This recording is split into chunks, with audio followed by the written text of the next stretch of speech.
The show where there are no penalties, nothing is offside, and everything is fair game. This is The Gloves Are Off. Hello and welcome to the first 2015 edition of The Gloves Are Off. I hope you had a happy new year. We did here in the studio. Myself, Greg Buchanan. How's it going, my friend? Happy New Year's. Excellent. Glad to hear that you're alive and well. Yeah, I am. At least for the time being. All right, sounds good. And we're pleased to join by our first guest of 2015, Andrew Brethauer with Lloydminster Source. How are you? Good. Always on call. That's Yeah. why. Yeah. Always, Happy New Year always to on you too. You're the third call. You're the third call. Third call. There we go. Yeah. Well, you know, at least keeping in perspective, humble is the key. Maybe Very. you could say that a little bit about Team Canada. Humble, or nearly ate some humble pie. You're up 5-1 against the Russians. You think the game's over. All of a sudden, they come back, make this game a little interesting. But Canada did prevail to win their first gold since 2009. Now you look at this team in terms of their dominance. They look good from game 1 to game 6. Our game 7, they only played about halfway through. Then all of a sudden, you started seeing them buckle down a little bit more towards the third. But guys, you look at this roster and what was in the players that are comprised. Was this one of the best Canadian junior hockey teams we've seen in a while, or even ever? I don't know if I'd go ever, because you got those lockout years, the 2005 team, which I don't think we'll ever see a team that skilled. The North Dakota team, yeah. Yeah, that team. So we're not going to count them. We're just going to put them over there. This probably will be in the talks for one of the top teams, like top to bottom. You had everything you wanted: great goaltending, great defensemen, great forwards, great prospects. You had everything that you wanted in a great team. Even the coaching was great. Everything. There was nothing wrong with this team at all. It had the skill to do anything it needed to do. It could blow out games. It could play defensive games. In the Russian game, if you look, they did everything.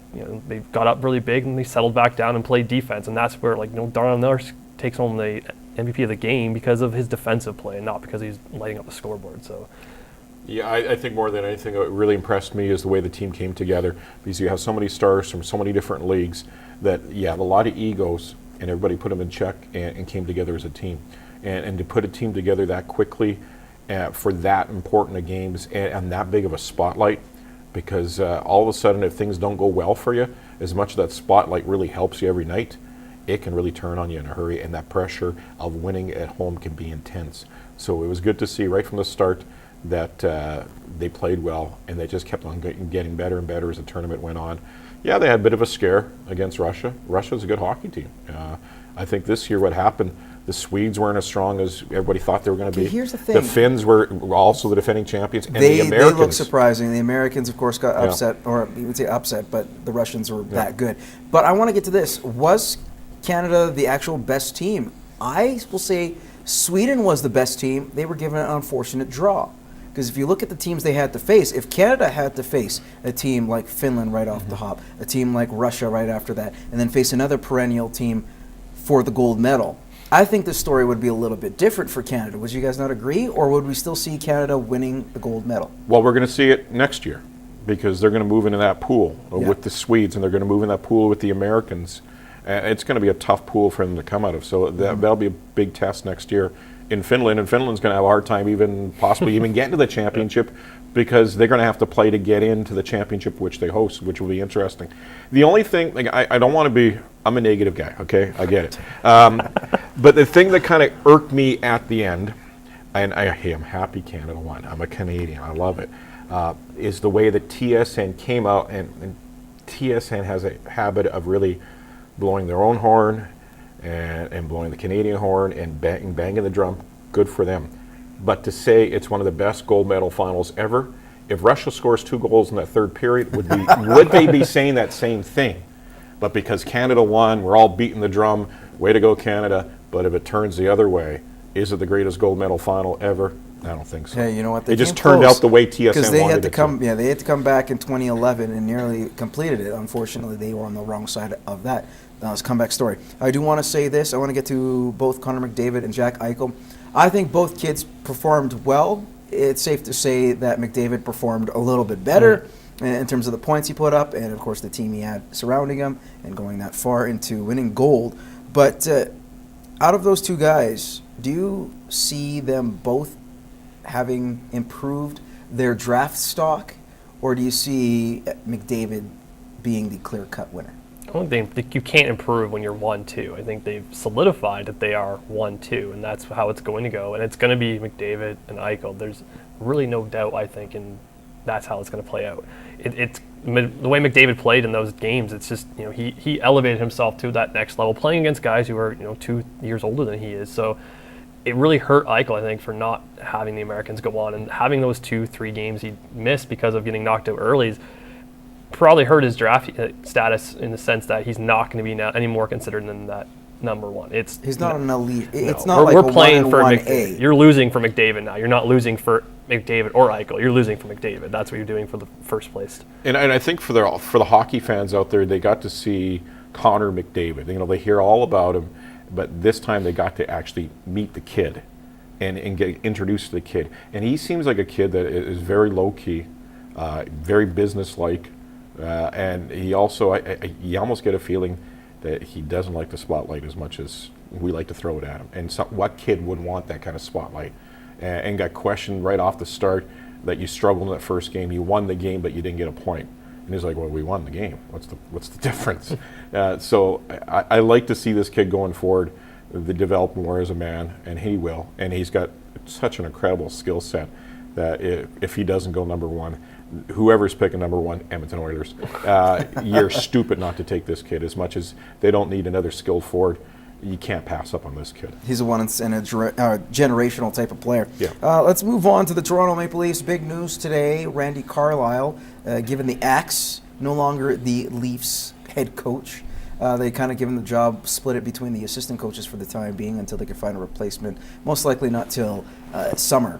I imagine they'll probably look around and try to find a butter or two. I know you said Mike Babcock would be an interesting guy. Tortorella. Or John Tortorella. Sick that on the Toronto media. I would love to see that. Well, you know what? The 2.0 version in Vancouver was mild. And, of course, you're talking about Vancouver being that pressure cooker. But let's go to Randy Carlyle and back in the topic. This guy, you could say he was kind of beat up by the Toronto media. Some of the players may have not played for him. Who knows? But was he fired for the right reasons, or was this just a simple firing because the coach fired, or coach getting fired is pretty much the last result? Because you can't really fire the players, can you?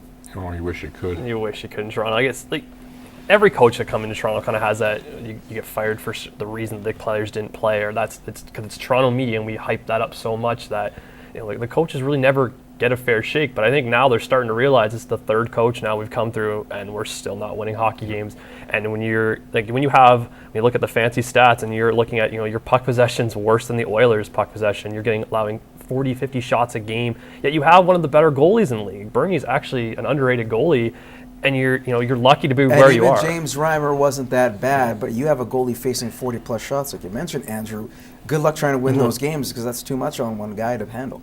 And that's a funny thing is when they brought Carlisle in, he was supposed to be the shutdown kind of guy. That's the way he coached in Anaheim, and they were going to be a good, tough defensive team. It's pretty hard to be a good, tough defensive team in Toronto when you have Dion on your back end as one of your top two defensemen. Come on. Dion is not even a top four in a lot of teams in this league. He can't move the puck out of his own end. And then you have passengers up front. Phil Kessel is an incredible skill set, but Phil Kessel is a passenger a lot of nights too.